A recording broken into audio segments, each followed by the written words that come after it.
Bismillahirrahmanirrahim. Bismillahirrahmanirrahim. Assalamualaikum warahmatullahi wabarakatuh. Innal hamdalillah nahmaduhu wa nasta'inuhu wa nastaghfiruh wa na'udzu billahi min shururi anfusina wa sayyiati a'malina. May yahdihillahu fala mudilla lahu wa man yudlil fala hadiya lahu. Asyhadu an la ilaha illallah wahdahu la syarika lahu wa asyhadu anna Muhammadan 'abduhu wa rasuluh. Allahumma salli wa sallim wa barik wa an'im ala nabiyyina wa imamina wa qudwatina sayyidina wa maulana Muhammadin wa ala alihi wa ashabihi wa man sara ala nahjihi bi ihsanin ila yaumiddin. Amma ba'du. Para ayah yang dirahmati Allah Subhanahu wa taala, alhamdulillah di kesempatan malam hari ini kita dikumpulkan oleh Allah Subhanahu wa taala di salah satu tempat usahanya dari saudara kita Pak Sony yang ini workshop nih, Papa Work Mama Shop kan gitu. Papa Work Mama Shop kan gitu. Ya kan biasanya begitu kan? Cocok memang, cocok. Iya. Ini memang cocok untuk para ibu-ibu untuk shopping. Ya, kalau bapak-bapak work aja kan gitu. Makanya workshop itu Papa Work Mama Shop. Dan tetap kita doakan semoga Allah Subhanahu wa taala berikan keberkahan untuk Pak Sony sekeluarga dan juga untuk usaha beliau. Begitu juga semoga keberkahan itu terlimpahkan kepada kita semua, keluarga kita semua, dan juga kaum muslimin insyaallah. Dan juga masya Allah sudah banyak hidangan. Yang ini nggak mungkin saya makan sekarang Pak. Makanya ini dami ini. Iya, nggak mungkin saya minum. Oh, dekorasinya. Oh, iya, nggak apa-apa. Sponsor ya, insyaallah. Baik, kita lanjutkan kembali pembahasan kita. Sekarang kita masuk ke halaman 123. Qala al-muallifu hafizahullahu ta'ala wa nafa'ana bihi wa bi'ulumihi fid dharain. Qala 'allimni ya abati ar-rujulah. 'Allimni ya abati ar-rujulah. Ajarkanlah kepadaku wahai ayahku tentang ar-rujulah. Kira-kira dengan tema ini ada sesuatu hal yang harusnya ada kegelisahan atau tidak, Pak? Napa niku? Kenapa? Tidak bisa ngajari. Terus apa lagi?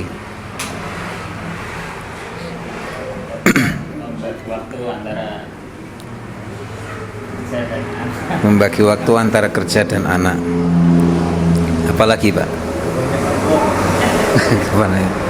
Enggak apa-apa, itu memang tugas laki-laki gitu.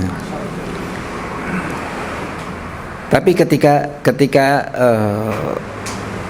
pertanyaan ini yang melontarkan adalah anak-anak kita, kira-kira bagaimana di situ? Yang tentunya dengan pertanyaan ini, pertanyaan anak-anak kita, alimni ya abati ar-rujulah, wahai ayahku ajarilah kepadaku tentang ar-rujulah.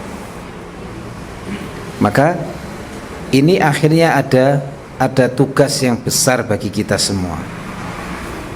Tentunya kalau mengajari anak kita, ya itu bagian dari tugas kita sebagai seorang ayah. Tapi ada hal yang lebih besar dari itu, yang ketika seseorang hanya bisa mengajarkan namun kemudian tidak bisa mengamalkannya atau belum bisa mengamalkannya, itu akan menjadi hal yang berbahaya, menjadi bumerang. gajah dibangkoni kan gitu. Nah kan gitu. Jadi kayak gajah dibelangkoni itu, gajah dibelangkoni. Wani kocah rawani nglakoni. Ini di dalam Al-Quran pun juga Allah mengingatkan kepada kita, paling tidak di 2 surat, yaitu di surat Al-Baqarah, ayat yang masih awal-awal di juz 1. Di ayat ke-44 Allah Subhanahu wa taala berfirman, "Atamuruna an-nasa bil birri wa tansawna anfusakum wa antum tatluna al-kitab afala taqilun." Atamuruna an-nas, apakah kalian itu memerintahkan, menyuruh kepada orang lain, kepada manusia, bil birri, dengan kebaikan-kebaikan, wa tansawna anfusakum, dan kalian melupakan diri kalian, wa antum tatlunal kitab, sedangkan kalian itu tatlunal kitab, selalu membaca Alkitab, membaca Al-Quran, selalu baca. Dan di sini Allah menggunakan tatluna itu dengan fi'il mudhari', yang fi'il mudhari' itu kan menunjukkan hari ini atau yang akan datang, yang terus dilakukan, bukan masa lampau, tapi hari ini dan yang akan datang. Sehingga ini menjadi pecutan buat kita ketika kita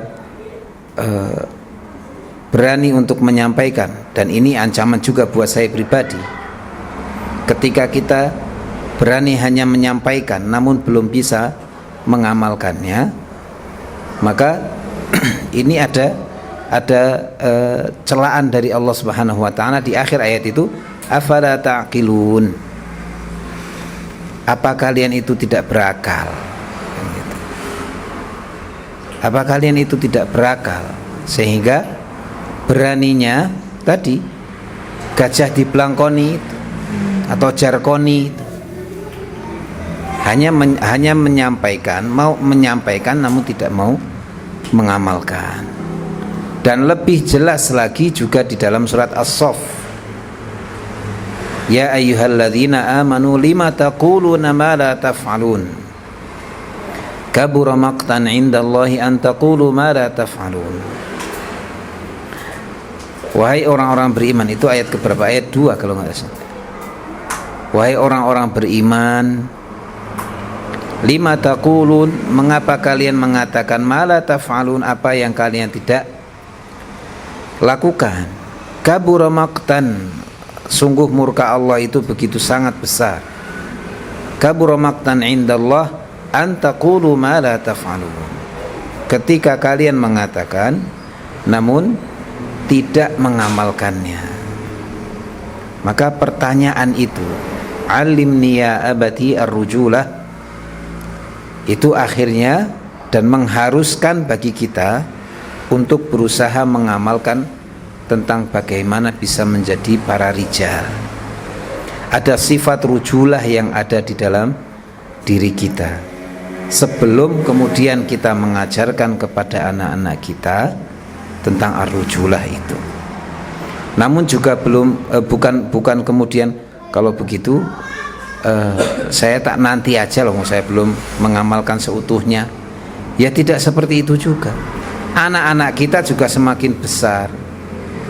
Yang dulu masih indil-indil sekarang sudah ondol-ondol begitu, sudah gede gitu kan. Yang dulu digendong pakai satu tangan itu masih cukup, sekarang mungkin tingginya hampir sama dengan kita. Mereka semakin besar, dan mereka akan menjadi para rijal di masa yang akan datang. Ketika itu tidak segera disiapkan, maka khawatirnya dan takut kalau mereka itu nanti menjadi asbahur rijal. Sehingga mau tidak mau sekarang harus kita praktekkan, dan kemudian kita berusaha untuk mendidik anak kita untuk memiliki sifat rujulah itu. Dan itu sudah menjadi hal yang mutlak, harus ada. Jangan sampai ketika nanti anak kita mengatakan alimni ya abati ar-rujulah, itu kemudian kita belum siap. Maka benar-benar kita persiapkan dengan semaksimal mungkin, sebaik mungkin, agar kita bisa mengajarkan anak-anak kita tentang bagaimana menjadi para rijal. Nah, ini anak-anak antum semua yang hadir di sini ini, masya Allah, mereka yang akan menjadi para rijal nantinya. Mereka yang akan menjadi para rijal, sehingga benar-benar kita persiapkan. Dan itu dimulai dari diri kita. Baik, tentang mengajarkan ar-rujulah kepada anak-anak. Memang mungkin di saat-saat ini menjadi masalah dalam pendidikan, apalagi beberapa tahun belakangan ini sudah susah untuk dikontrol. Ketika kita ingat mungkin ketika COVID kemarin berapa waktu yang lalu, kemudian anak-anak harus pakai online. Kemudian kondisinya sekarang itu seperti apa? Ya alhamdulillah kalau di kita di Kutab mungkin masih bisa dikontrol. Bagaimana dengan anak-anak yang di luar sana? Ya mungkin kita semua bisa melihatnya lah. Ketika di tempat tongkrongan, misalkan di gang atau di mana, itu lihat anak-anak nggak ada yang saling ngobrol, saling bercanda. Bahkan main-main layangan ya kadang jarang kita temukan. Main di lari-larian, main tentang fisik bagaimana, jarang kita temukan. Yang ada mainan jempol. HP sudah miring begitu, wah sudah. Beberapa anak ngumpul harusnya mungkin ngobrol. Kalau mungkin kita semua dulu waktu kecil itu seneng ngobrol dengan teman-temannya, main belusuan kemana-mana. Sekarang nggak ada obrolan ya paling tentang mainan yang sedang disenangi apa, terus nanti main bareng dan seterusnya.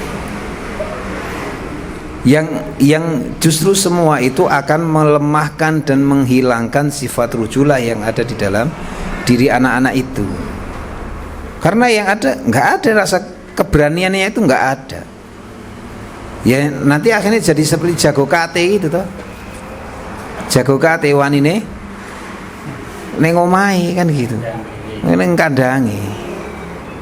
Dia hanya berani di situ tok, tidak bisa di luar itu nggak ada selalu ajine kan gitu. Padahal Imam Syafi'i dalam diwan Syafi'inya menyampaikan tentang al-asad, singa itu kalau tidak keluar dari sarangnya maftarosat, maka tidak terlihat taringnya, tidak terlihat ganasnya.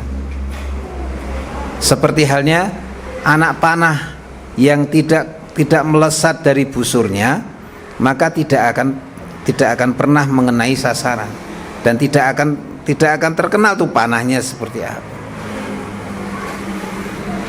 Harus melesat gitu, harus dia keluar dari tempatnya, baru dia akan terlihat taringnya seperti apa, gagahnya seperti apa, dan memiliki sifat kejantanan yang seperti apa. Itu akan terlihat ketika sudah keluar dari rumahnya.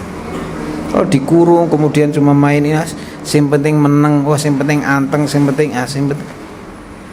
gak ada, hilang sifat rujulah itu. Dan itu khawatir sekali kalau akhirnya generasi yang akan datang ini akan menjadi seperti itu, karena sudah terlihat. Sehingga jangan sampai di generasi kita penerus dari kita semua itu gagal. Sehingga benar-benar perlu dipersiapkan tentang bagaimana agar mereka itu menjadi para rijal. Kalau di kesempatan yang lalu tentang ar-rujulah dan hari kiamat, menjadi tanda hari kiamat, yang di situ disebutkan tentang wa yaqillur rijal, sedikitnya para rijal. Secara jenisnya ya sedikit, secara jenisnya saja sudah sedikit, apalagi secara sifatnya itu sudah sangat lebih sedikit daripada hanya jenisnya itu. Jenisnya bisa satu mimpin 50 perempuan. Kemudian yang memiliki sifat rujulah pasti lebih sedikit dari itu, pasti lebih sedikit. Sehingga orang atau laki-laki yang memiliki sifat rujulah itu sudah mulai langka nantinya, sudah akan semakin langka. Yang saat ini ya sudah mulai terlihat lah, sudah mulai terlihat.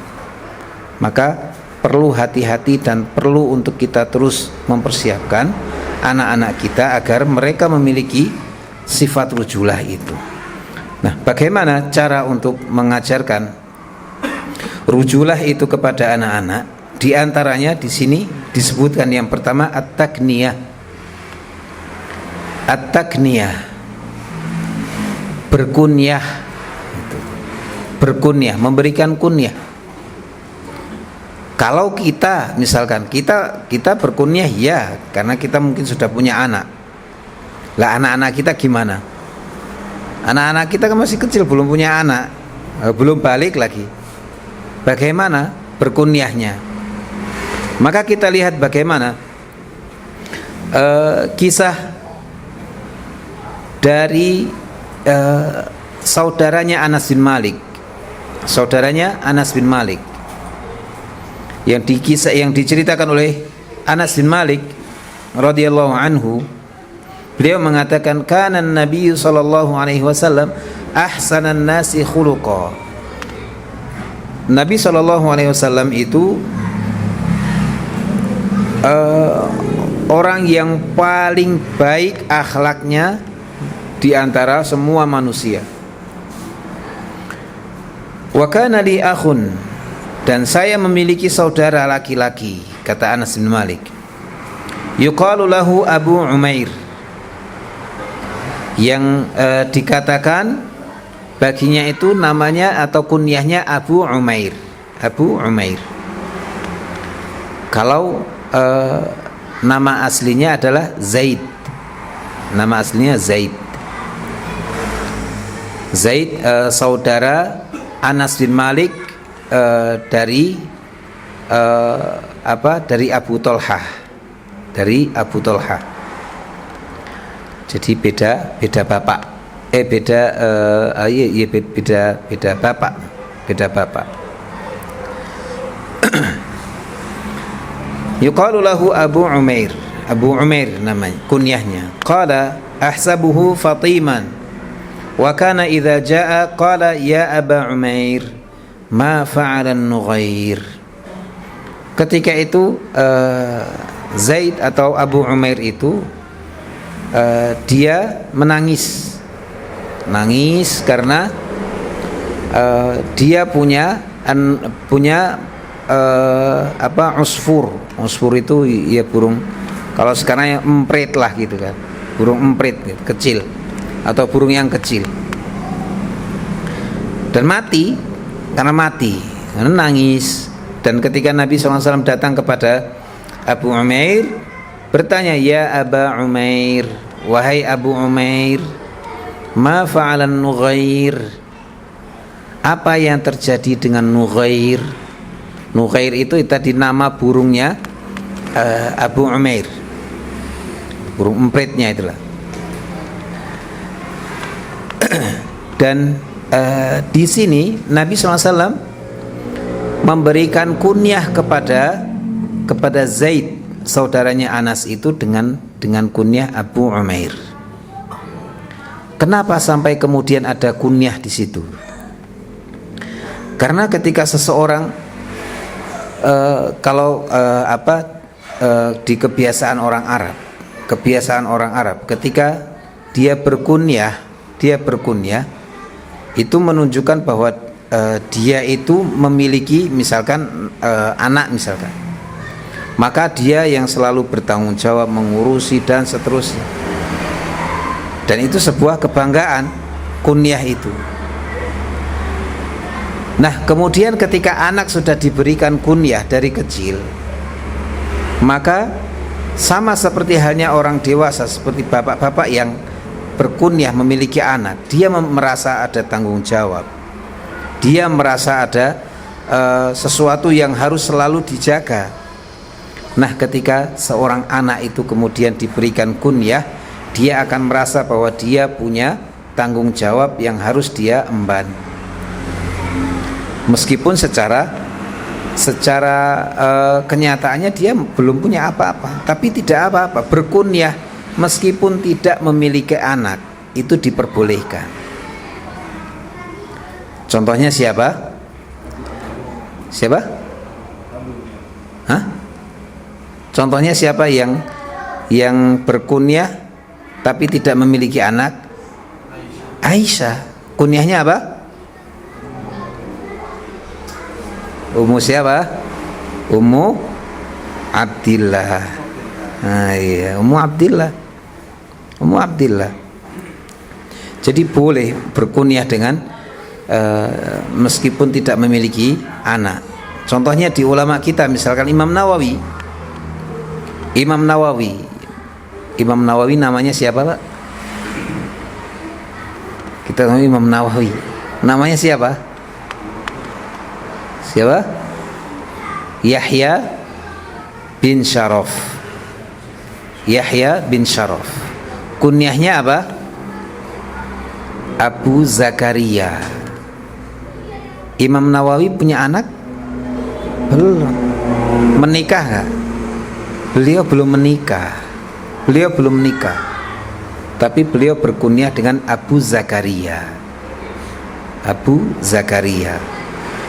Maka diperbolehkan untuk berkunyah, apalagi kalau sudah memiliki anak. Dan bagaimana cara berkunyah? Berkunyahlah dengan anak yang paling besar. Karena suatu ketika Nabi didatangi oleh seorang bapak dengan dia berkunyah dengan salah satu kunyah dari anaknya. Dia memiliki tiga anak. Namanya ABC misalkan, ABC. Lah, si bapak ini dia berkunyah dengan anak yang C yang ketiga. Kemudian kata Rasulullah, kamu punya berapa anak? 3. Siapa yang paling besar? Namanya Muslim. Fa anta Abu Muslim. Sehingga berkunyah itu dengan kunyah yang pertama. Meskipun anaknya perempuan gak masalah, tidak apa-apa. Karena terkadang ada sebagian orang itu kalau berkunyah pengennya yang laki-laki, meskipun tidak apa-apa, bukan kemudian salah. Tapi kalau kita melihat bagaimana Nabi mengajarkan berkunyah, maka berkunyah dengan anak yang paling besar. Sebagaimana Nabi kunyahnya siapa? Abul Qasim, karena Al-Qasim adalah anak yang pertama. Itu kisahnya dari Anas bin Malik. Kemudian dari Ummu Khalid binti Khalid qalat utiyan Nabi sallallahu alaihi wasallam bi thiyabin. Ummu Khalid dan dia menceritakan tentang dirinya sendiri, mengatakan ketika itu Nabi sallallahu alaihi wasallam diberikan bi thiyabin dengan satu kain, fiha khamisatun sauda saghirah, di dalamnya ada kain kecil yang berwarna hitam. Di sini disebut al khamisatu thawbun min harir. Khamisah ini kain yang terbuat dari sutra. Faqala, kemudian Nabi bertanya, man tarawna an naksuwa hadhihi, menurut kalian siapa yang berhak kita pakaikan kain ini? Fasakatal qaum, kemudian para sahabat ketika itu diam. Qala, kemudian Nabi bersabda, ituni bi ummi Khalid,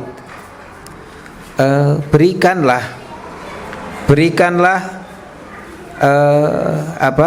kain itu kepada Ummu Khalid. Dan Ummu Khalid itu juga masih kecil ketika itu. Ketika itu masih bocah, masih kecil. Fa'utiya biha tuhmal, kemudian kain itu diberikan kepada Ummu Khalid. Wa fihi isyaratun ila sighari sinniha, kan tuhmal itu digendong, dibawa. Berarti menunjukkan ini masih kecil Ummu Khalid itu. Fa akhadhal khamisah, kemudian Nabi mengambil khamisah tadi, biyatihi, dengan tangan beliau, fa'al basaha, kemudian beliau memakaikan kain itu kepada Ummu Khalid. Wa qala abli wa akhliki, semoga awet gitu. Wa akhliki, dan semoga Allah berikan sampai Allah berikan rizki dengan pakaian yang lebih baik.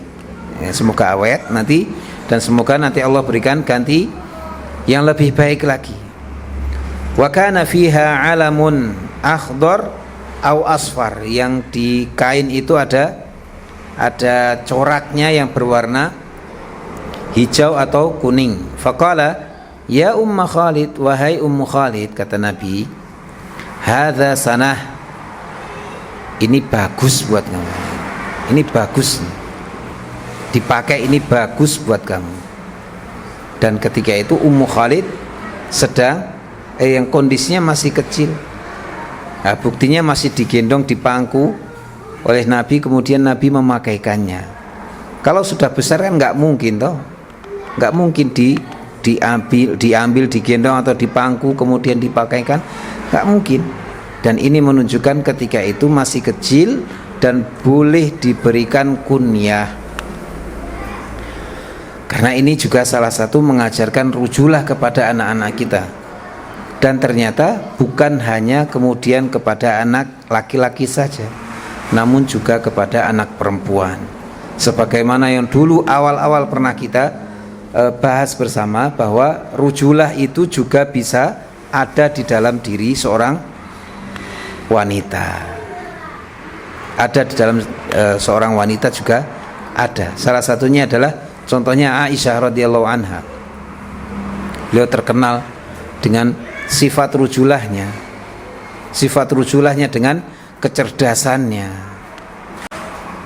Meskipun perempuan, meskipun wanita, namun beliau memiliki sifat rujulah, yaitu salah satunya adalah al-hadatsah,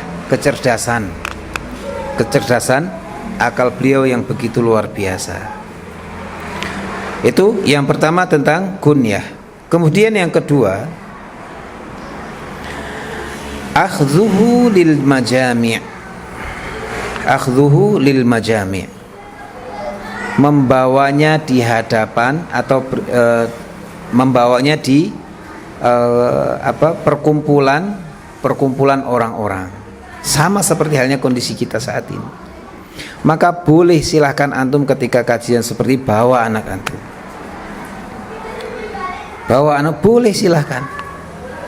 Dulu ketika di Akademi Guru dulu, ada beberapa ustadz itu yang nggak boleh bawa anaknya ke kelas, karena kamu nangis, karena khususnya ibu-ibu ya, karena masih nyusui misalkan, atau nggak ada yang bantu di rumah, suaminya masih kerja, kemudian dia harus ikut tetap belajar di AGA. Namun anaknya bagaimana? Akhirnya dibawa di kelas itu cenger gitu, apalagi banyak toh. Karena saya nggak pernah mau ngabsen karena saking banyaknya, ada berapa itu sekelas itu banyak banget kan. Tapi ada anak-anak kecil, saya sampaikan silahkan dibawa anak. boleh silakan dibawa. Meskipun nangis ya, nah namanya anak kecil gitu. Tapi tetap mencoba untuk selalu dikondisikan dengan baik. Karena harapannya bisa jadi ketika mereka duduk bareng dengan kita, kemudian mendengarkan ilmu, bisa jadi suatu saat nanti dia tahu, masih ingat misalkan tentang apa yang pernah disampaikan. Mungkin bisa jadi mereka ingat. Saya itu teringat ketika dulu masih kecil itu, waktu bapak saya ngajar nahwu dulu, kemudian saya ngikutin, kemudian karena ngafalin kan di situ, ngafalin sampai sekarang itu masih hafal. Ya dulu nggak tahu, cuma dengerin gitu kan, terus kemudian baru tahu itu ya ketika sudah masuk di pondok misalkan. Dulu tuh pernah ngafalin ini kayaknya. Oh iya benar. Dan itu dulu masih kecil, ternyata bermanfaat ketika sudah besar. Bermanfaat ketika sudah besar, maka boleh silakan diajak. Karena bisa jadi mereka itu, anak-anak itu yang akan membawa kegemilangan nanti kan. Karena yang itu yang kita harapkan, gemilang di usia belia kan. Lah kalau di usia belia kemudian jarang diajak ngaji, jarang diajak bersama-sama di dalam majelis perkumpulan, malah justru cah cilik ning jopo sik gitu. Itu melemahkan mereka. Wah, cah cilik ra oleh ning masjid gitu. Bikin berisik, bikin ini. Yang ada mereka bikin berisik entah di luar sana, dan mereka terkenal, kalau saya itu pokoknya terkenalnya berisik, wis saya tak di luar aja. Dulu pernah ketika di Jakarta itu ketika di masjid itu banyak pemuda, kan ada anak remaja masjid itu kan. Remaja masjid itu ketika sholat 5 waktu jarang hadir di masjid, bahkan bisa dikatakan nol, nggak pernah datang ke masjid. Tapi ketika di hari-hari besar yang di situ ada kesempatan mereka mendapatkan keuntungan, wah datangnya luar biasa. Contohnya ketika Idul Adha, itu yang menguasai semua anak remaja yang nggak pernah ke masjid, tapi mereka menguasai ketika itu. Karena setelah itu ya mereka dapat daging, mereka dapat dapat upah misalkan, mereka dapat itu, senang mereka. Tapi ketika sholat 5 waktu, ketika ibadah itu gak pernah hadir. Dan ini bisa jadi karena hardikan orang-orang tua yang melarang anak-anak itu untuk sholat di masjid, tidak hadir bersama dengan orang-orang dewasa. Kan yang kajian orang tua yang lalu, pekan lalu itu, Ustaz Hari menyampaikan tentang Abdullah bin Abbas dan Abdullah bin Amr bin As radhiyallahu anhum. Abdullah bin Abbas itu ketika para sahabat senior, ketika turun surat Idza Jaa Nasrullahi wal Fath, kemudian sahabat-sahabat senior mereka menafsirkan bahwa kemenangan akan datang, karena sebentar lagi akan ada kemenangan yang benar. Ketika itu ada Fathu Makkah. Mereka ada yang menafsirkan ada perintah untuk beristighfar, memperbanyak tasbih dan seterusnya. Tapi Ibnu Abbas yang masih kecil itu mengatakan apa? Berarti sudah dekat datangnya waktu ajal Rasulullah SAW. Beda dari tafsiran para sahabat senior. Dan benar kan, selesai, karena orang-orang sudah berbondong-bondong masuk Islam, selesai tugasnya Nabi kan, berarti selesai tugasnya Nabi. Dan benar, tidak lama setelah, dan surat An-Nasr itu termasuk surat-surat yang turun terakhir, surat yang turun terakhir, meskipun turunnya di Mekah, tapi disebut Madaniyah kan gitu, karena turun di akhir-akhir sebelum Nabi wafat. Kemudian Abdullah bin Umar Abdullah bin Umar ketika Nabi bertanya, minas syajarati syajaratun, di antara pohon-pohon itu ada satu pohon, la yasqutu waraquha, yang daunnya itu tidak pernah rontok, wa dzalika matsalul mu'min, dan itu menjadi perumpamaan orang beriman. Kemudian para sahabat ditanya, apa pohon itu? Kata Nabi, kan dikasih kuis, apa pohon itu? Orang-orang menjawab pohon inilah, pohon itu, dan seterusnya. Dan ternyata salah semua jawabannya.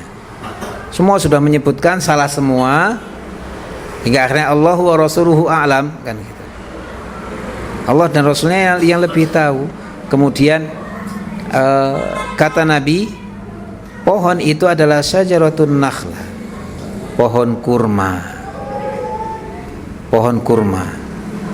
Padahal ketika itu Abdullah bin Umar itu sudah terbesit di dalam hatinya pengen menjawab pohon kurma, pengen menjawab itu, tapi karena nggak enak, di situ banyak orang sahabat senior termasuk ayah beliau sendiri Umar bin Khattab radhiyallahu anhu, kan nggak enak mau menyebutkan itu. Kemudian kata Umar bertanya, kenapa kamu tadi mau jawab apa? Saya itu tadi mau menjawab pohon kurma. Loh, kenapa nggak dijawab? Saya nggak enak karena di sini banyak sahabat senior,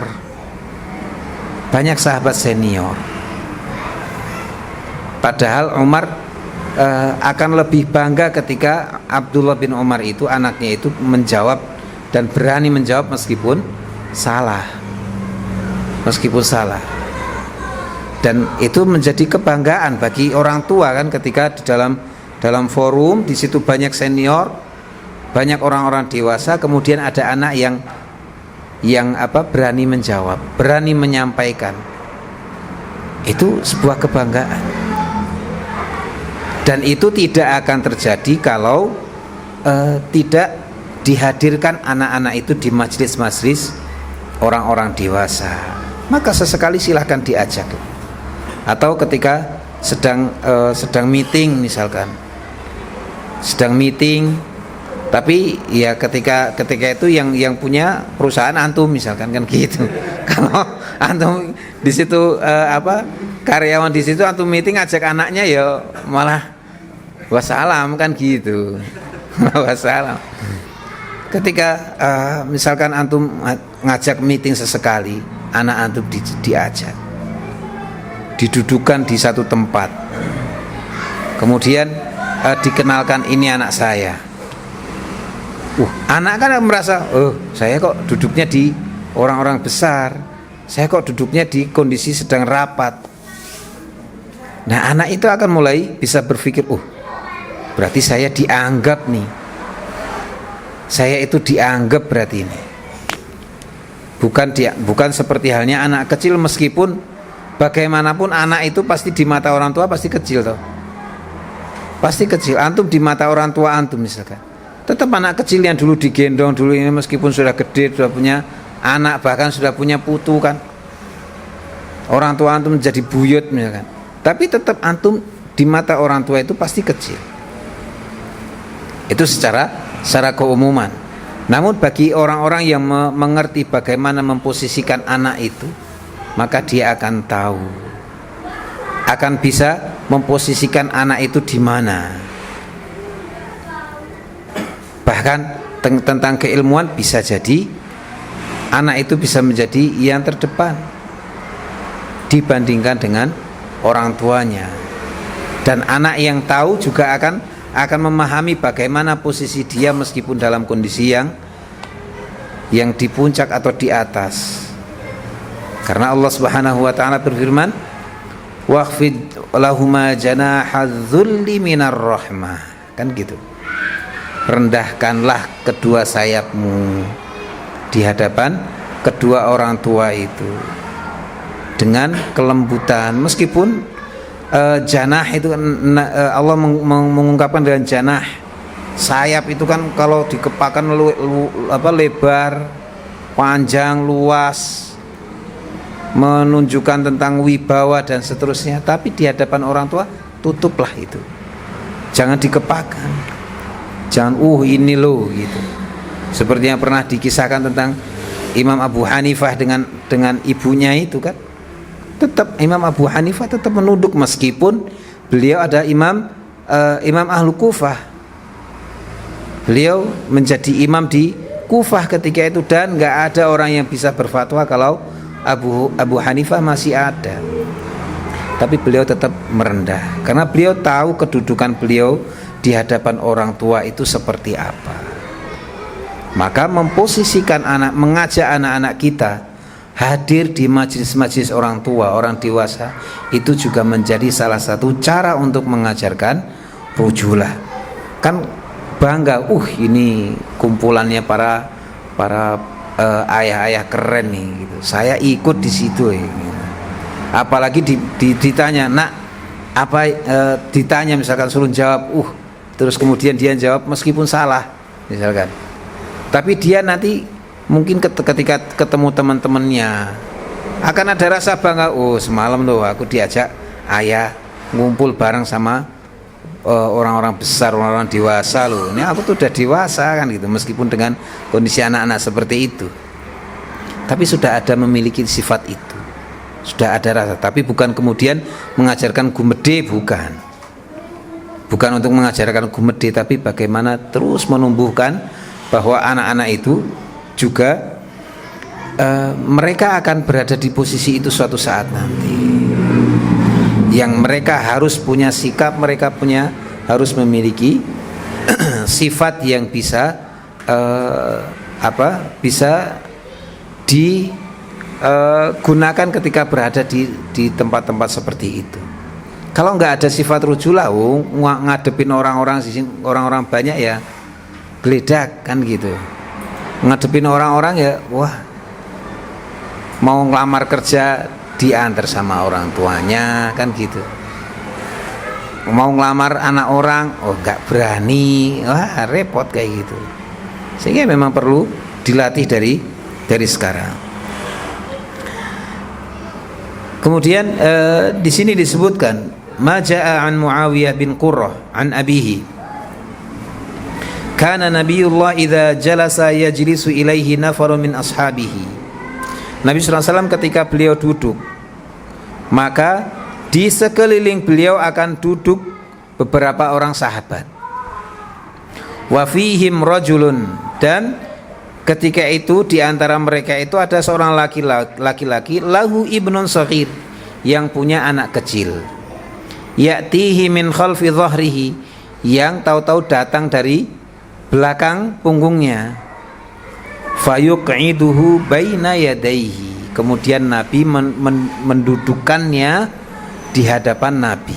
Sini langsung didudukan begitu. Didudukan, bukan diusir, bukan dihardik. Sebagaimana yang ketika di masjid-masjid, anak-anak nanti di belakang, anak-anak softnya di belakang gitu. Nanti yang paling ujung itu anak SD, nanti depannya SMP, depannya SMA. Dan itu saya sering mendapatkannya ketika sholat Jumat waktu di Magelang, bukan di sini. Tapi kayak Magelang ketularan sini kayaknya. Mungkin, tapi Allah alam. Ini kan kota atau sini, kalau Magelang masih desa kok masih begitu. Disampaikan sama takmirnya, anak-anak jangan rame. Kalau khotib sudah naik mimbar, nanti duduk yang tertib, tempatnya yang anak-anak kecil SD yang di belakang sendiri. Nanti depannya SMP, depannya lagi SMA, kemudian orang-orang dewasa. Itu setiap kali Jumat diumumkan begitu. Setiap kali Jumat sampai mungkin anak-anak itu bosan. Langsung duduk situ. Tapi tetap rame ya, masih rame, ya kan? Apalagi ada makanan setelah itu geruduk selesai, berisik dan seterusnya, nggak akan pernah bisa selesai.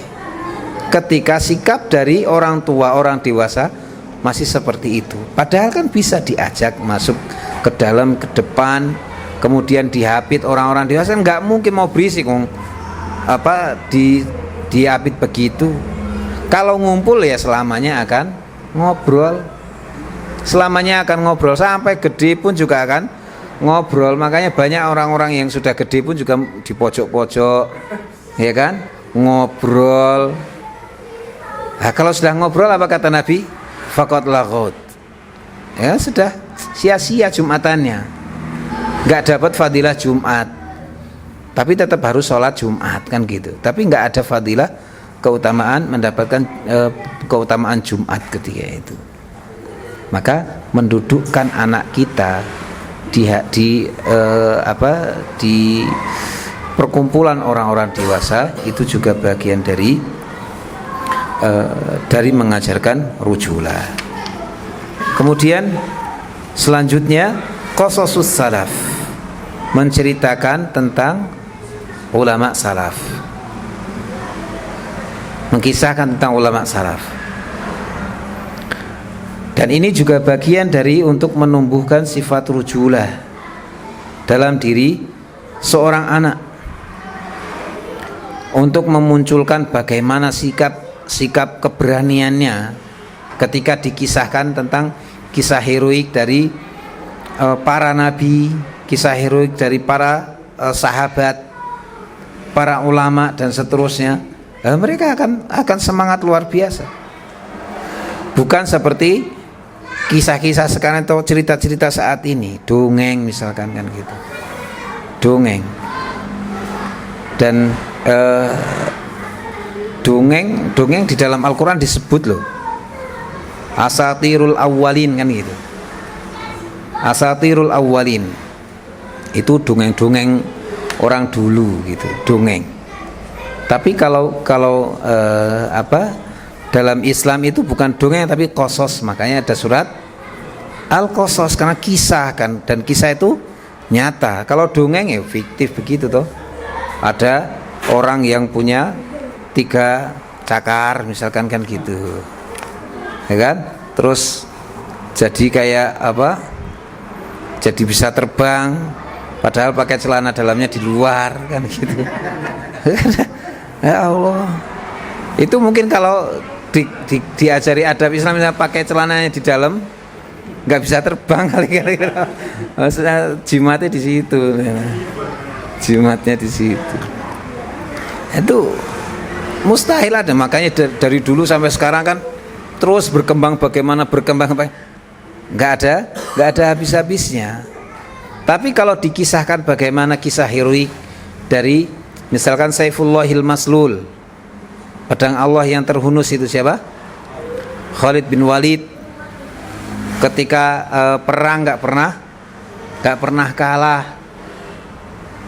Maka padahal ketika meninggalnya di tempat tidur malahan gitu, di tempat tidur. Nah, itu kan bisa disampaikan bahwa salah satu faidahnya, kata Syekh Abdul Fattah Abu Ghuddah, kenapa Khalid bin Walid itu meninggalnya di kasurnya, di tempat tidurnya, itu agar tidak dihinakan atau tidak direndahkan karena julukannya Saifullah Al-Maslul.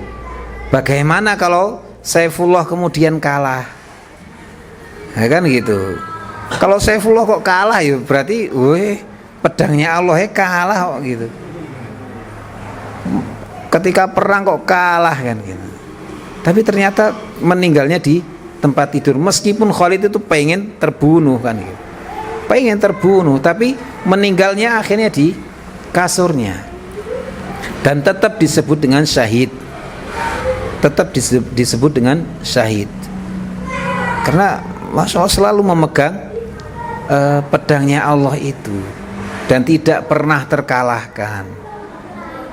Kemudian sifat kesabarannya, misalkan sifat kesabarannya, salah seorang ulama misalnya Imam Ahmad bin Hanbal rahimahullah, yang sampai 3 generasi pemimpin, dari yang pertama Al-Ma'mun, kemudian Al-Mu'tasim, kemudian Al-Wathiq, yang 3-tiganya berpedoman atau berkeyakinan dengan keyakinannya Mu'tazilah itu, yang menganggap bahwa Al-Quran adalah makhluk, dan semua para ulama dan semua orang dipaksa untuk meyakini itu. Ada di kalangan para ulama yang lain, mereka bertakiyah ketika dipaksa untuk meyakini bahwa Al-Quran itu makhluk. Mereka mengatakan ya manusia, binatang, kemudian langit, bumi, kemudian Al-Quran itu makhluk gitu. Tapi yang disebut makhluk adalah ini gitu, Al-Qurannya bukan, ini makhluk gitu. Selamat habis itu, nggak jadi dihukum. Tapi Imam Ahmad tetap kokoh, tetap yakin dengan pendiriannya, hingga akhirnya disiksa, dimasukkan ke penjara. Bahkan sampai Al-Ma'mun itu sebelum mati itu berwasiat kepada Al-Mu'tasim untuk tetap meneruskan perjuangan menyiksa Imam Ahmad. Meneruskan kok perjuangan menyiksa itu, tetap harus disiksa terus sampai berapa puluh atau berapa ratus cambukan di punggung beliau. Bahkan ketika beliau wafat, bekas cambukan itu masih ada. Itu tetap kokoh, makanya disebut dengan Imam Ahli Sunnah.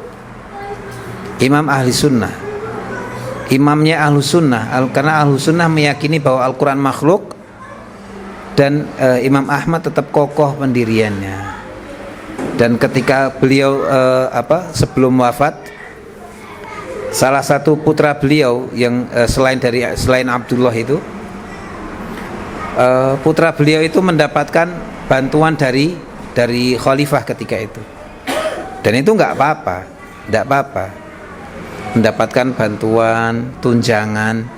Kemudian sebelum wafat, Abdullah putranya Imam Ahmad itu mengatakan, ayo kita ke rumahnya saudara saya, maksudnya anaknya Imam Ahmad juga. Kemudian Imam Ahmad mengatakan bahwa saudaramu itu mendapatkan bantuan dari negara, kemudian disatru, dilarang untuk mengambil hartanya dari anaknya itu. Wis, dengan apapun saya tak dengar seperti ini, nggak mau.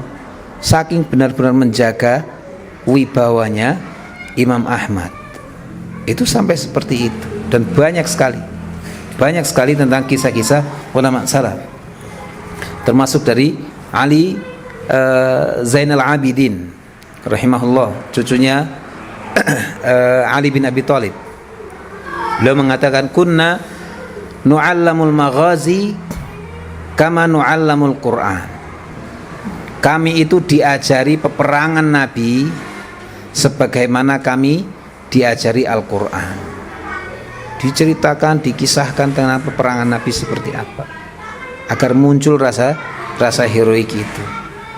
Bukan yang muncul adalah pengen bisa terbang, pengen bisa loncat-loncat dan seterusnya, bukan itu. Tapi bagaimana orang-orang terbaik itu membela agamanya Allah.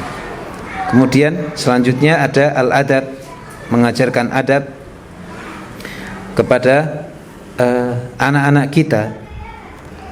Dari Abu Hurairah radhiyallahu anhu, Nabi SAW bersabda, yusallimus saghiru 'alal kabir wal marru 'alal qa'id wal qalilu 'alal kathir. Diajarkan adab, diantaranya mengucapkan salam anak kecil kepada orang dewasa, ya kan? Diajari anak-anak kita untuk ketika melewati orang-orang dewasa ucapin salam, uluk salam, permisi ketika di jalanan, gitu kan? Diajari itu, dan itu bagian dari adab. Yang kecil mengucapkan salam ke yang besar. Kemudian almaru 'alal qa'id, yang lewat mengucapkan salam kepada yang duduk. Lagi lewat, ada yang duduk, ucapkan salam atau permisi. Bukan kemudian celonong begitu saja. Dan itu adab yang begitu luar biasa. Wal qalilu 'alal katsir, dan yang sedikit ketika melewati ada segerombolan orang yang banyak di situ, maka yang sedikit itu yang mengucapkan salam kepada yang lebih besar itu. Bahkan dulu pernah ketika di kampus itu di Libya itu sampai terkenal itu. Sampai terkenal dihajar masyarakat. Oh, ada salah satu mahasiswa lewati gang, di situ banyak orang bapak-bapak yang nongkrong di situ. Nyelonong begitu saja, nggak permisi, nggak mengucapkan salam atau, tapi secara style orang, oh ini orang agamis ini kan, pakai peci, pakai baju koko dan seterusnya. Tapi ketika itu langsung dipukuli karena nggak pernah mengucapkan salam sama orangnya, pokoknya nyelonong begitu, bludas begitu, nggak tahu sopan santun. Makanya alhamdulillah kita di Jawa ini kan, di Jogja, dan kita khususnya di Jawa ini kan ada adat ketimuran itu, dan al-adah muhakkamah, adat itu bisa jadi hukum selama tidak menyelisihi syariat. Dan banyak adat-adat kita yang ternyata sesuai dengan syariat, salah satunya kula nuwun, nyuwun sewu, kalau kurang ya nyuwun 10.000 kan kira, dan seterusnya, susuk gitu, susuk 100 gitu. Itu kan bagian dari adat, salaman kepada orang yang sudah sepuh misalkan, atau yang lebih dewasa, itu bagian dari adab-adab yang terbaik. Kemudian ada al-ihtiram, sedikit lagi, al-ihtiram wa taqdir, memberikan penghormatan dan at-taqdir, di situ memberikan mempersilahkan kan gitu, mempersilahkan. Ketika itu Sahal bin Sa'ad radhiyallahu anhu menceritakan bahwa utiyan Nabi sallallahu alaihi wasallam biqadahin. Ketika itu Nabi dihadirkan atau disuguhkan dengan satu mangkok yang berisi minuman. Fasariba minhu, kemudian beliau minum dari mangkok itu. Wa an yaminihi ghulamun asgharul qaum. Di sebelah kanan beliau itu ada anak kecil yang paling kecil di orang-orang ketika itu. Wal asyakhu an yasarihi, kemudian ada orang-orang tua di sebelah kiri beliau. Faqala, kemudian Nabi bertanya kepada anak kecil itu, ya ghulam, nak, ghulam itu kan usiaku tak anak kecil lah, 10 tahun, 9 tahun, atau sebelum balik itu disebut dengan ghulam. Ya ghulam, ata'dzan li an u'tiyahul asyakh. Nak, apakah kamu mengizinkan kalau aku ini memberikannya kepada yang lebih tua? Boleh enggak saya berikan ke yang lebih tua? Qala, kemudian anak itu mengatakan, ma kuntu la authira bi fadli minka ahadan ya Rasulullah. Loh, siapa saya kan gitu, kok sampai saya itu dilebihkan ya Rasulullah, kok sampai Anda itu bertanya dulu kepada saya. Kemudian diizinkan, fa'atahu iyahu, kemudian Nabi memberikan kepada orang tua itu. Dan Nabi mengajarkan, meskipun anak kecil kemudian dipersilahkan dulu sebagai bentuk penghormatan dan mendudukkan bahwa di situ itu ada orang tua dan dia ada di situ. Enggak mungkin kan kemudian dilewati begitu ya, enggak. Tetap meskipun di situ ada anak kecil, kemudian dimintai izin. Boleh enggak kalau ini diberikan ke ini? Karena anak kecil namanya bocah kadang pengen itu kan. Kadang pengen. Nah, kalau sudah lihat kok pengen tapi kok ternyata diberikan ke orang lain, ya mau bilang enggak enak, siapa saya masih kecil kan gitu. Tapi kalau dikasih orang lain, saya pengen, ya jadi serba salah kan gitu. Tapi ketika diberikan diberikan penghormatan seperti itu, dia akan merasa bahwa saya dianggap toh, maka dia akan muncul sifat sifat rujulah itu, selalu bisa menghormati orang lain. Kemudian ar-riyadhah, kemudian yang keenam adalah ar-riyadhah, mengajak olahraga. Nah, itu mungkin sudah sering dilakukan.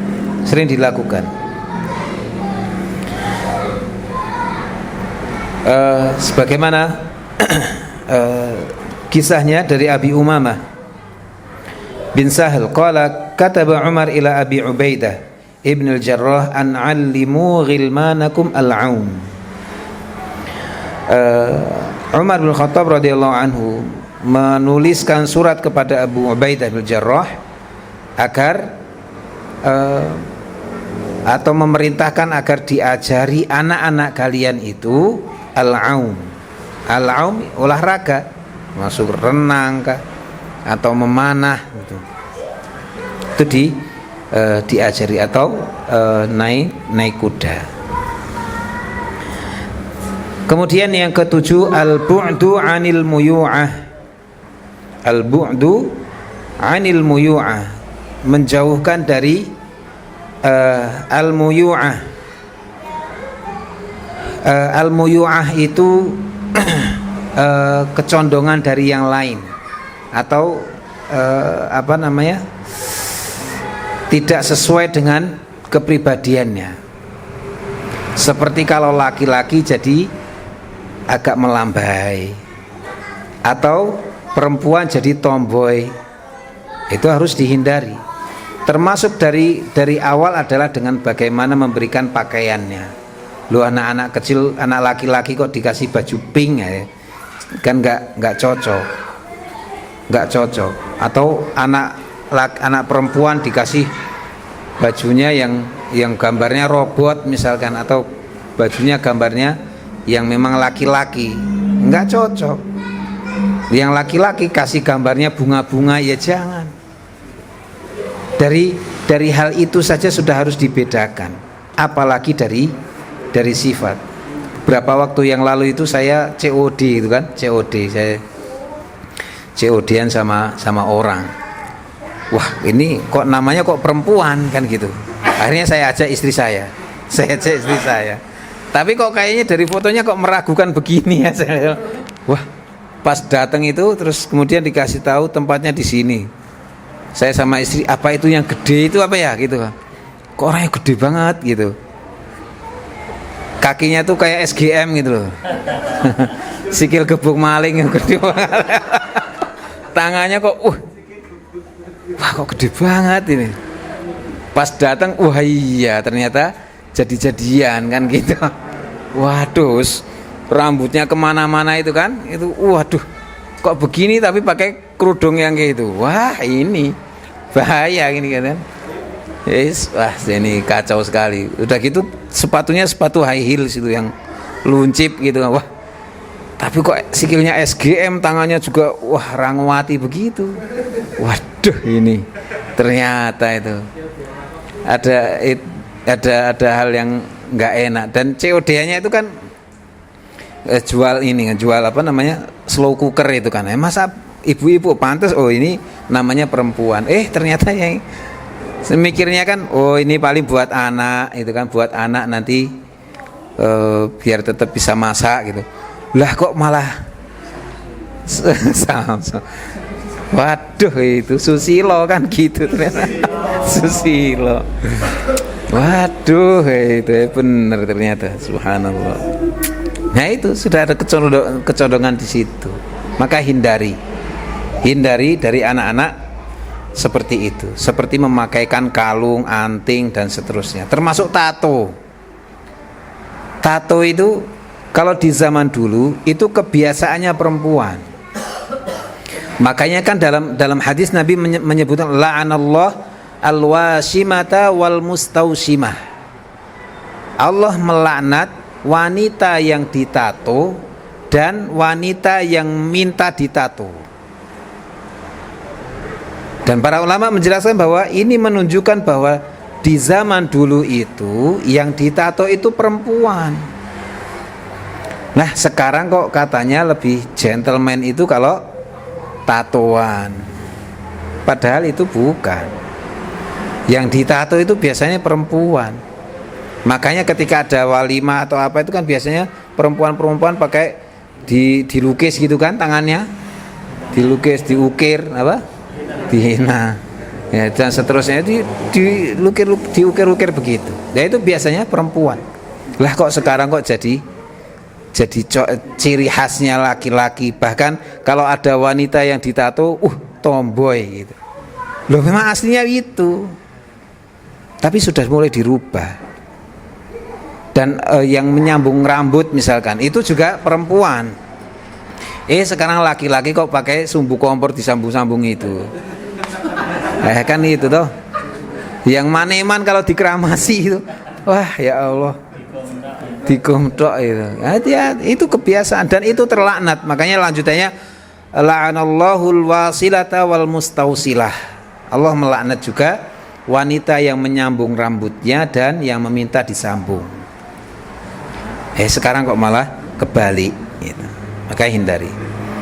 Kemudian adamul ihanah yang kedelapan, tidak merendahkan. Tidak merendahkan. Meskipun anak-anak, maka jangan pernah merendahkan anak-anak itu meskipun mereka sedang main. Justru disupport. Meskipun main apa itu tetap disupport.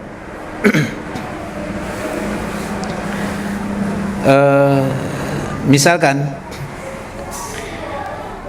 ilqa'us salam alaihi wa qad jaa an Anas bin Malik radhiyallahu anhu anna Rasulullah sallallahu alaihi wasallam marra ala ghilman fasallama alaihim. Ketika itu kata Anas bin Malik, Rasulullah sallallahu alaihi wasallam melewati sekumpulan anak-anak kecil. Kemudian Nabi mengucapkan salam kepada mereka. Itu yang pertama. Kemudian wa mithlu istisyaratihi wa akhdhi ra'yihi aidan tawallaitu mas'uliyat tanasub sinnihi wa qudratihi wa kadzalika istiqamatul usrah. Wa yasluh mithalan dzalika hadits Anas qala ata Ali Rasulullah sallallahu alaihi wasallam wa ana al'abu ma'al ghilman. Ketika itu Ali bin Abi Thalib ketika itu Rasulullah SAW datang kepada Anas bin Malik. Ata alayya Rasulullah SAW, datang kepada Anas bin Malik, wa ana al'abu ma'al ghilman. Ketika itu saya main bersama dengan anak-anak. Qala fasallama alaina. Kemudian Nabi mengucapkan salam kepada kami. Faba'athani ila hajah. Kemudian Nabi mengutusku untuk sebuah kebutuhan. Fa'abta'tu ala ummi. Kemudian saya pelan-pelan menuju ke ibunya Anas bin Malik Ummu Sulaim. Falamma ji'tu, kemudian ketika aku datang sampai kepada ibunya Anas bin Malik, qalat ma habasak, apa yang mencegahmu dari pelan-pelan ini atau dari bersegera datang kepadaku. Kemudian qultu ba'athani Rasulullah SAW li hajah. Nabi mengutusku untuk satu hajah, kebutuhan. Qalat ma hajatuhu, apa kebutuhan beliau? Qultu innaha sir, itu rahasia kan gitu. Itu rahasia. Kemudian qalat la tuhadditsanna bi sirri Rasulillah SAW ahada. Kalau begitu jangan ceritakan rahasia Rasulullah SAW kepada siapapun. Jangan rahasiakan. Dan Ummu Sulaim tahu kan. Ummu Sulaim tahu bagaimana memperlakukan anak kecil ketika itu. Dan Anas bin Malik masih kecil. Anas bin Malik masih kecil. Dan ketika itu kan usianya kurang lebih 10 tahun. Kurang lebih 10 tahun. Atau bahkan kurang dari itu. Lah kan kalau anak sekarang kan alah rahasia po kan gitu. Ayo po gitu kan gitu. Ini mana anak kecil kan ya akhirnya diceritakanlah begitu. Tapi orang yang tahu, yang paham pasti akan tahu bagaimana ketika itu rahasia, ya sudah rahasia Rasulullah sudah pegang, jangan diceritakan rahasia Rasulullah. Jangan diceritakan. Dan itu bisa memposisikan bagaimana seorang tua kepada anak kecil. dan tidak mencelanya. Dan Nabi pun juga begitu. Ketika Anas bin Malik masih main-main, kemudian tidak bilang, "Weh Rene," kan gitu. Meskipun beliau pembantunya Nabi, dia bilang, "Rene, leren main," gitu kan. Enggak begitu juga. Tetap lembut, tetap baik dan tidak mencelanya. Kemudian selanjutnya ta'limuhul jur'ah. Ta'limuhu al-jur'ah. Al-jur'ah itu ada keterampilan untuk berbicara. Diajak anak-anak itu untuk bisa berbicara di hadapan orang lain, biar nanti ketika sudah besar itu sudah bisa terbiasa. Kemudian yang ke-10 al-hishmah. Al-hishmah itu kaitannya dengan pakaian, memperhatikan tentang pakaian. Perhatian terhadap pakaian. Pakaian dia laki-laki, pakaiannya laki-laki. Dia perempuan, pakaiannya perempuan. Harus benar-benar dijaga tentang pakaian itu, memperhatikan pakaian. Makanya ada peribahasa Jawa apa? Ajining rogo songko busono, ajining apa? Ati songko lati, kan gitu. Ajining diri songko lati, kan. Ajining rogo songko busono, kan gitu. Dari busananya itu sudah mencerminkan siapa orangnya. Maka perhatikan penampilan itu. Dan Nabi sangat memperhatikan penampilan fisik. Para ulama pun juga memperhatikan penampilan fisik. Bahkan dikisahkan bahwa Abdullah bin Abbas itu pernah, atau beliau memiliki peci atau imamah itu yang harganya kalau sekarang 1 juta, peci tok nih. Atau Imam Malik pernah memiliki baju yang harganya itu berapa ratus dinar, berapa ratus dinar. Dikisah kalau tidak salah 500 dinar. 500 dinar, kalau 1 dinar sekarang berapa, Bang? Hah? 1 dinar itu 4 gram emas lebih sedikit. Apa? 27. 4 gram loh, Pak. 4 gram lebih loh. 1 gramnya berapa sekarang? Nah, sudah, tinggal kalikan, Pak. 500 dinar. Berapa nih, Bu? Oke, pokoknya itu sama seperti pakaiannya para raja. Enggak apa-apa. Dan Imam Malik itu salah satu ulama yang selalu memperhatikan stylenya, perhatian terhadap stylenya. Salah satu contohnya ketika beliau sedang ada tamu misalkan, beliau akan lihat dulu keperluannya apa. Kalau keperluannya untuk mencari hadis, maka beliau akan masuk ke dalam rumah, mandi, bersih-bersih, pakai baju terbaik, kemudian keluar menyampaikan hadis. Tapi kalau cuma ngobrol bertamu biasa, ya beliau sudah biasa saja. Sampai seperti itu. Maka perhatikan pakaian. Ajarkan anak-anak itu untuk perhatian terhadap pakaian. Ojo ting klomprot, jangan pakaiannya itu bawah merah, di atas hijau, gitu kan.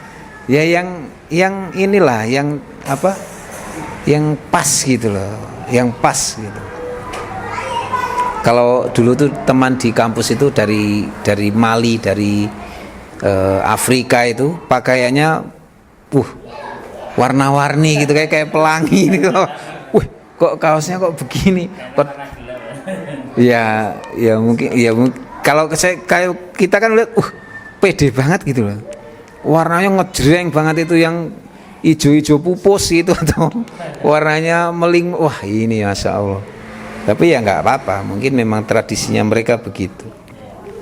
Kemudian yang ke-11 al-bu'du 'anit turf. Jauh dari at-turf itu ya males-males kan gitu. Jadi males-males.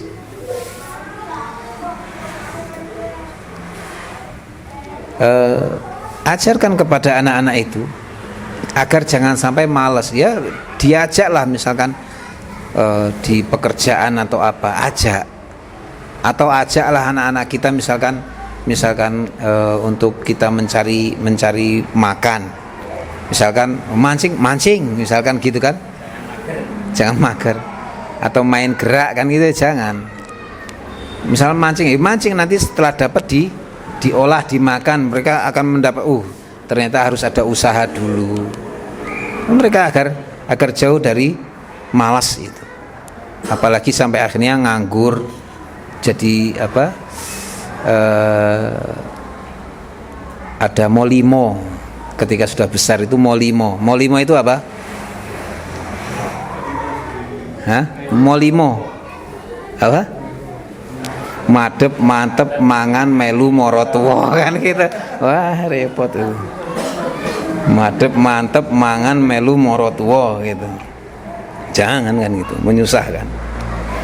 Kemudian yang terakhir, al-bu'du an majalisil lahwi, menjauhi dari duduk-duduk atau majlis-majlis yang di situ isinya sia-sia. Hindari anak-anak kita kumpul di tempat-tempat yang di situ nggak ada gunanya. Contohnya apa?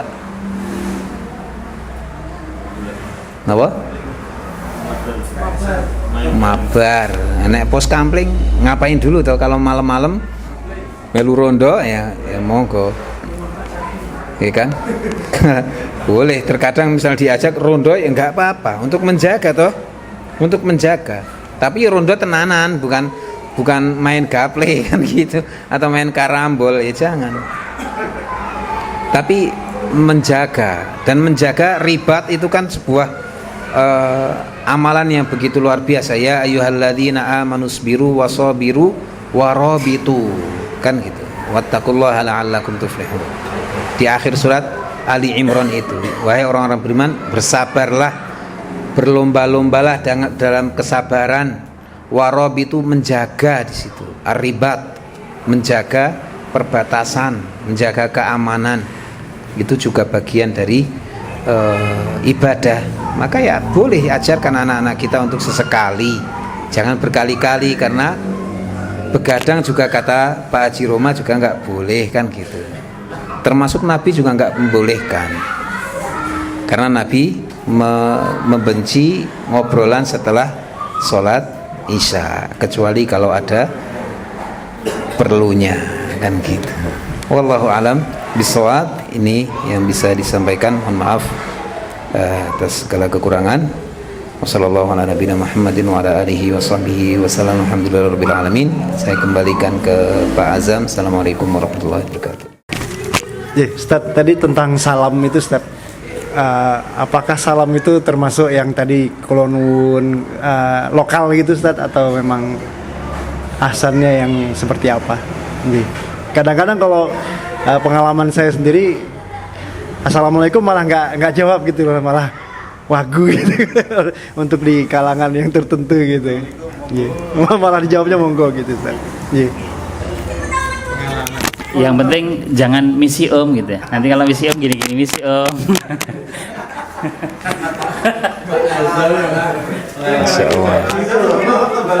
Nah itu kayaknya di Jogja itu. Dan di Magelang ketularan kayaknya. Aduh. Oh di Prambanan ya. Prambanan masuknya Jogja atau Klaten, Pak? Jogja ya. Oh berarti ketularan sana. Masya Allah. Baik, bismillah. Mengucapkan salam, tentunya yang terbaik ya assalamualaikum, karena salam yang diajarkan oleh Nabi, dan bahkan itu menjadi salamnya ahlul jannah adalah salamun alaikum, assalamualaikum, kan gitu. Itu yang terbaik itu. Tapi ketika kita di masyarakat, boleh misalkan dengan menggunakan nyun sewu monggo misalkan, atau dengan adat kebiasaan setempat, maka diperbolehkan, karena itu di situ ada adab yang baik. Tapi yang terbaik yang akan mendapatkan pahala lebih adalah dengan mengucapkan salam itu. Itu tentunya yang terbaik. Ya cuma ya tadi kadang orang-orang itu masih aneh dengan assalamualaikum kan gitu. Justru wah sok islami, olah sok gaya kan gitu. Sok alim gitu. Atau alim PAK kan gitu. Sok suci dan seterusnya. Ya monggo silahkan dengan adat kebiasaan boleh. Yang penting itu tidak seperti halnya kebiasaan di dalam satu agama yang lain. Kalau itu menjadi kebiasaan dari agama lain maka kita hindari.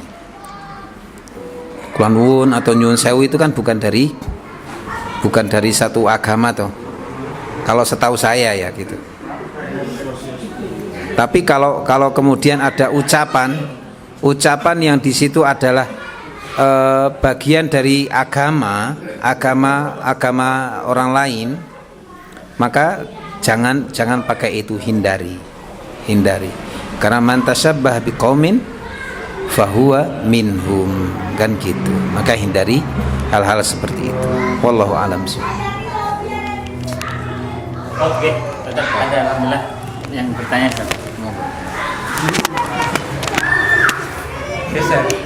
Assalamualaikum. Afwan, Ustaz menjelaskan tentang Al-Quran sebagai makhluk itu maksudnya apa ya Ustaz ya? Jazakallah khair. Tazia.